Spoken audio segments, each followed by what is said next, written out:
Hello, Dawgpound South campers. This is the Cleveland Browns Dawgpound South podcast, part of the Fanatical Elves Network, part of the Fans First Sports Network. I'm your host, Steve Gill. I'm sorry, I'm slowly getting over a cold that I've had since last Tuesday. So I'm going to fight through this and do a podcast today. And I'd like to talk a little bit about all the flack that Andrew Berry is catching because of his news conference. Um, it is not a shock that I'm a fan of Andrew Berry. I think he's been the best GM this team has had since Ernie Accorsi, and I think him would be a stupid mistake. First of all, let's look back at his bye-week news conference where the Cleveland media got upset because he wouldn't sit there and give them the glorified soundbite that they all wanted. The Deshaun Watson situation is a unique situation. They have, since this trade, they have all of them, Kevin Stefanski and everybody, have told you it was a collective decision. And when they keep telling the Cleveland media it was a collective decision, the Cleveland media gets upset because they keep telling them it's a collective decision. Well, here's a news flash for you. It was a collective decision. I did notice one thing in his news conference. He did not commit to Deshaun Watson being the starting quarterback in 2025. Last year, at the end of the year when they had their news conference, he committed to an injured Deshaun Watson being the starting quarterback in 2024. This time he did not. And of course, the Cleveland media took that as he's kicking the can down the road. When is he going to make that decision? I hate to tell you this. They're already, by him saying that, they are already working on trying to figure out a way to get rid of Deshaun Watson. They don't go into anything being surprised. When they decided that Baker Mayfield wasn't going to be their answer, and they told you this at a news conference after they announced the Deshaun Watson trade, that they were working on finding a solution to the Baker Mayfield problem after the trade deadline that year. They are working on a way to get rid of Deshaun Watson. And I would trust Andrew Berry to figure out a creative way to handle this contract and cap space. I wouldn't trust any other GM. And besides, everybody's saying, well, Jimmy Haslam makes the worst decisions in the world. Well, now you want him to fire Andrew Berry, then make a decision on the next GM? Do you hear that, what you're saying here? So you don't trust Jimmy Haslam to make decisions, but you want him to fire Andrew Berry and then make the decision on the next GM. Think about that. Roll that around in your brain a little bit. So now we have Browns fans all upset, and they should be all upset. The team is not preparing well. But they went into this season with more injuries than I have ever seen. Sure, during the seasons in the past, they've had injuries during the season. I mean, one year it was the center position, one year it was the linebacker position, but that all happened during the season. Andrew Berry tried to fix the offensive line in the offseason. He signed several veterans, Brian Allen, Ifedi, and Adeniji. He was trying to get good depth. Is it his fault he got hurt? These players got hurt. Drafted Luke Whippler to eventually take over for Ethan Posick. By the way, he found Ethan Posick during that portion when they were going through so many centers, and he worked out. He was graded out as a top 5 center. Why he's not playing well this year, I don't know. But I do know their Week 9 game against the Chargers was the first time they had the same 5 guys at the same 5 positions on the offensive line for 2 games in a row. All right, so now everybody hears, oh, John Dorsey, John Dorsey. John Dorsey has nothing to do with the players actually being picked who are playing for Detroit. He's a special advisor. He is a glorified scout. That's it. He provides some information to the people who make the decisions. He doesn't make the decisions. After he got mutually parted from the Cleveland Browns, he never got another GM job. Why is that? Kansas City mutually departed from him because the final straw was he texted a player that he was being released.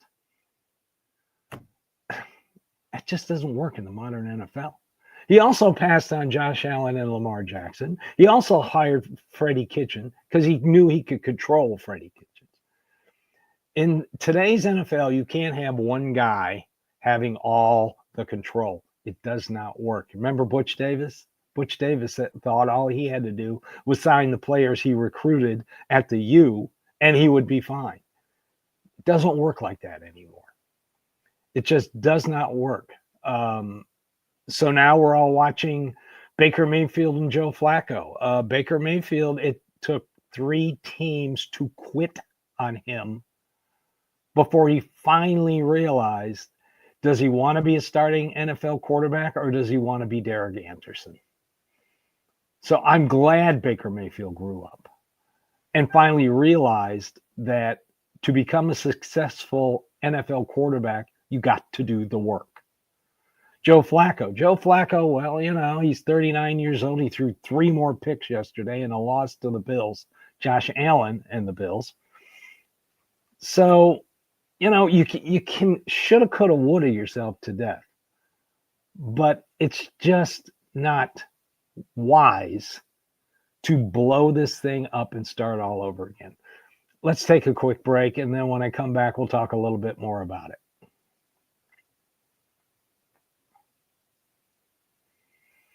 All right, so everybody loves Kevin Stefanski. Nobody loves Andrew Berry. Andrew Berry put this roster together. Andrew Berry and Kevin Stefanski, as working together, have provided the Browns with a 37-30 win-loss record. Quick, name a coach that had a better coach and general manager combo that's had a better stretch than that. Kevin Stefanski's also 17-15 without Deshaun Watson. So he is a good coach. You can sit here and say that Andrew Berry hasn't done well in drafting, but you got to understand the front office, the way they look at the off season and how they build rosters. They use free agency. He'll make a big home run hit. Tomlinson, Zadarius Smith, those guys. Trades. Everybody loved Amari Cooper. Jerry Jeudy hadn't panned out. Elijah Moore would benefit from stability at the quarterback. And by the way, Elijah Moore is still under a rookie contract. That's why he's still on the team. He didn't get a restructure. Jeudy did, but they're paying him to be a number 2 wide receiver. Andrew Berry drafted Cedric Tillman. How does everybody like Cedric Tillman right now? How does everybody like DeJuan Jones right now? They drafted DeJuan Jones to eventually take the place of either Jedrick Wills or Jack Conklin. Jack Conklin, another free agent. He's right now is probably their best offensive lineman. Yes, he missed on Jedrick Wills, but that was a heavy tackle draft. Nobody remembers that. Personally, I didn't really know how Andrew Berry and his front office worked because it was their first draft. I was for signing Trent Williams and then taking a tackle 2nd or 3rd round, which a lot of 2nd and 3rd round tackles taken in that draft are starting right now. That would have been a good move. But he saw it was imperative to fix the offensive line, something John Dorsey ignored for 2 years. Go back and look at his offensive line. Yes, it had holes in it. Yes, he had some good players. Yes, he had Joe Thomas. But still, there were some obvious misses. So what goes for? What's going to go on? Grant Delphin, JOK.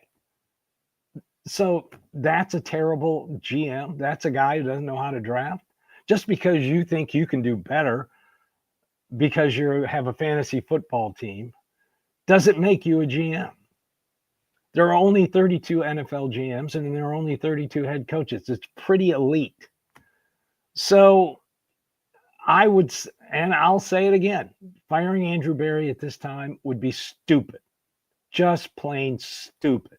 I don't know why our society, we've got to find that one person that's at fault. Yes, they've swung for the fences with Deshaun Watson. 13 other teams were willing to swing for the fences.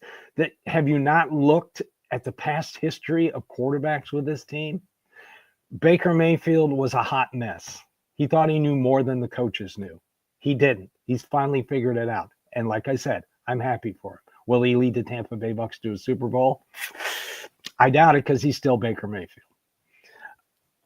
So, by the way, Andrew Berry was the one who found Joe Flacco. We want to forget about that. The media is going to shake that off, say, well, somebody would have found him. No, they didn't. Somebody wouldn't have found him. Nobody called him. The Jets didn't even bring him back. He's sitting on his couch throwing to once a week to his brother and his father in a high school football field. Come on, think about this. So, moving forward, can they get rid of Watson? Well, Jack Duffin had an article out. It's behind a paywall, but I pay because I like Jack Duffin. He's smart. So I can't really give you a lot of information about it because that would violate my agreement not to talk about paywall. But they will have cap room. If you look at over the cap right now, they're about $8 million over next year's cap of $272.5, which is proposed by over the cap, which is pretty accurate. They get it right. I think it's going to be a little more than that. Right now they have $46 million over the 2024 cap. So they can carry that into next year. Also, any unused incentives or bonuses by players will be added back into the cap. They currently have 9 draft picks with a potential of 11. They will get a compensatory pick for losing Joe Flacco, and they'll get a compensatory pick for losing Jordan Elliott. So they will have 11 draft picks next year. I'm willing to let Andrew Berry and Kevin Stefanski fix this. I listened to Kevin Stefanski's news conference, and of course the Cleveland media said, it sounds like he wants to get the hell out of there. Short answers. He doesn't like meeting with the media. I wouldn't like meeting with the media. Some of you guys are just terrible. Look, they're going to figure out a way to get rid of Deshaun Watson. That is painfully obvious to me, just by Andrew Berry saying he wouldn't commit to him being the starting quarterback next year, when last year he did it for 2024. They are trying to figure out the best way to keep this team competitive and to also get out from under Deshaun Watson's contract. How they're going to do it, I don't know.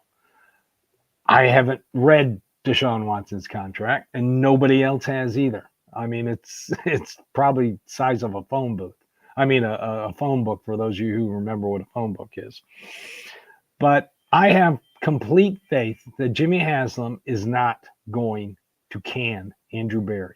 Now, we're going to talk about Paul DePodesta. He's your poster child as the evil genius behind all this. What he provides is information. He doesn't make decisions. Despite what a certain Cleveland beat writer reported last year, that he was sitting at home in California and calling the Brown sideline and calling plays, which was the dumbest thing I'd ever heard in my entire life.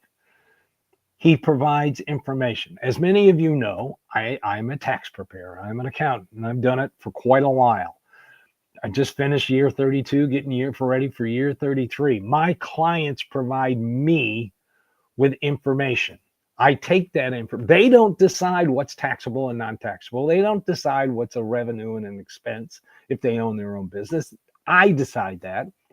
I decide that because I take continuing education and I follow IRS rules. That's why. So they're not preparing their taxes. They're not making decisions. They're giving their info to me. I give them an instruction sheet when I hand them their tax return. And at the bottom, there's a disclaimer that says all the information that was put on your tax return was provided by you, the client. If you did not provide, basically saying, if you did not give me the information to complete your tax return, it's on you. It's not on me. I can't all of a sudden magically make something appear if I didn't have it. So, and yes, they do sign their tax returns, but so do I. If I don't sign it, I get fined by the IRS. If I don't sign enough of them, they take away my ability to do a tax return. So I am on the hook for every information that is on there. Me. I don't make mistakes. I don't make mistakes because I've done this long enough. Andrew Barry, Kevin Stefanski, Jimmy and Dee Haslam, and Paul D. Podesta. Yes, that trade turned out terrible, but a lot of people were excited when it happened. I was excited when it happened, but I'm willing to accept the fact that it hasn't worked. And I'm also willing to accept that I'll let Andrew Barry and the rest of that front office fix it. No GM is going to come in here with that contract. No GM that Jimmy Haslam is going to hire is going to be as good as Andrew Barry in this front office. So get used to it. Deep down inside of me, I just have a feeling the Cleveland media resents these guys because they're smarter than them. And they are smarter than them. Last time I looked, the Cleveland media wasn't running the Cleveland Browns. And they never have. They spend most of their time trying to run people out of town because all they want you to do is to click on their articles and go on social media and parrot what they say. Look, it's a tough being a Browns fan. I'm 66 years old. I want them to win more than anybody, and I want them to get to the Super Bowl in my lifetime. And if they start firing Kevin Stefanski and Andrew Barry, we're going back to nothing but dysfunction. And if that's what you want, if you want dysfunction, the media does, because then they can write articles about it, and everybody will click on them, and everybody will repeat what they said. And they'll post what they say on the radio or post what they say. Tony Grossi, I don't want to even get into the Giants quarterback that he posted on Twitter that the Giants quarterback would be, a future Browns bridge quarterback. That's ridiculous. So now are we going to see the remaining 8 games? I hope to see him going at least 4-4. I want to see Jameis Winston if he's going to be the bridge quarterback they need it when they draft a quarterback. When will they draft a quarterback? I don't know. What round? I don't know. This is not this is a muddled quarterback draft. It's not the greatest in the world. Believe me, it's not. Milroe, Sanders, these back. Have you watched some of these games? Milroe lost to my alma mater, Vanderbilt, and probably his last game. And I have a saying, if you lost to my alma mater, Vanderbilt, your last year in college football, you don't deserve to be a number 1 draft pick. So we'll see what happens. But the building of this team will start on the first day of free agency, not on draft day. And I want Andrew Barry in charge of this. I don't care. None of you can name another GM out there that you want. And don't say John Dorsey. John Dorsey is, like I said, he's nothing but a scout. And don't say Mike Vrabel. Mike Vrabel got run out of Tennessee. He went through 2 GMs. His first GM was terrible. John Robinson, 23 of his 29 draft picks didn't re-sign with the Titans. That's a waste of draft capital. I know everybody's going to say, well, he traded for Ryan Tannehill. Well, before trading for Ryan Tannehill, he gave Marcus Mariota his 5th-year option. He lucked into Tannehill. And then he traded away A.J. Brown. Then he got fired, and the new guy, Cawthorn, butted heads with Mike Vrabel because Mike Vrabel wanted to have a say in personnel decisions, like to override the GM if he wanted a player. That's why Mike Vrabel left. He was 0-2 versus Kevin Stefanski. He never developed a young quarterback. He had one on a roster, a guy named Malik Williams, who all of a sudden found himself when he left and went to Green Bay and backed up Jordan Love. He came in and won games for him. He didn't do that here with the Tennessee Titans because he never got the opportunity. He got certain opportunities, but not the opportunity. So let's get rid of Mike Vrabel. I guarantee you, if Ryan Day loses to Indiana, all you sane people are going to be going, Mike Vrabel should be the next Ohio State coach. Let's check the wind direction on everything. All right, I've had my say. I have to stop now because I'm losing my voice again. So I appreciate you watching, listening, following, subscribing to us here at the Fanatical Elves Network. This has been the Cleveland Browns Dawgpound South podcast, part of the Fanatical Elves Network, part of the Fans First Sports Network. So it's on to playing the New Orleans Saints, who I watched yesterday. Alvin Kamara and Tyson Hill are going to give the Browns a lot of trouble. I'll just put it to you that way. Yeah, and I'm glad the Saints won their first game. If they had lost against the Falcons, I would hate to be the Browns going into that situation, but I'm glad they won. So that's it for today. I want to thank you for watching today. And like we always say, we're Browns fans just like you, and we can be frustrated just like you. But I'm not willing to give up on a GM that's brought them the most competitive roster since the expansion since '99. They have. So firing anybody at this point, besides an assistant coach, I could see that. I don't see it happening, and I hope it doesn't. So have a great day and go Browns.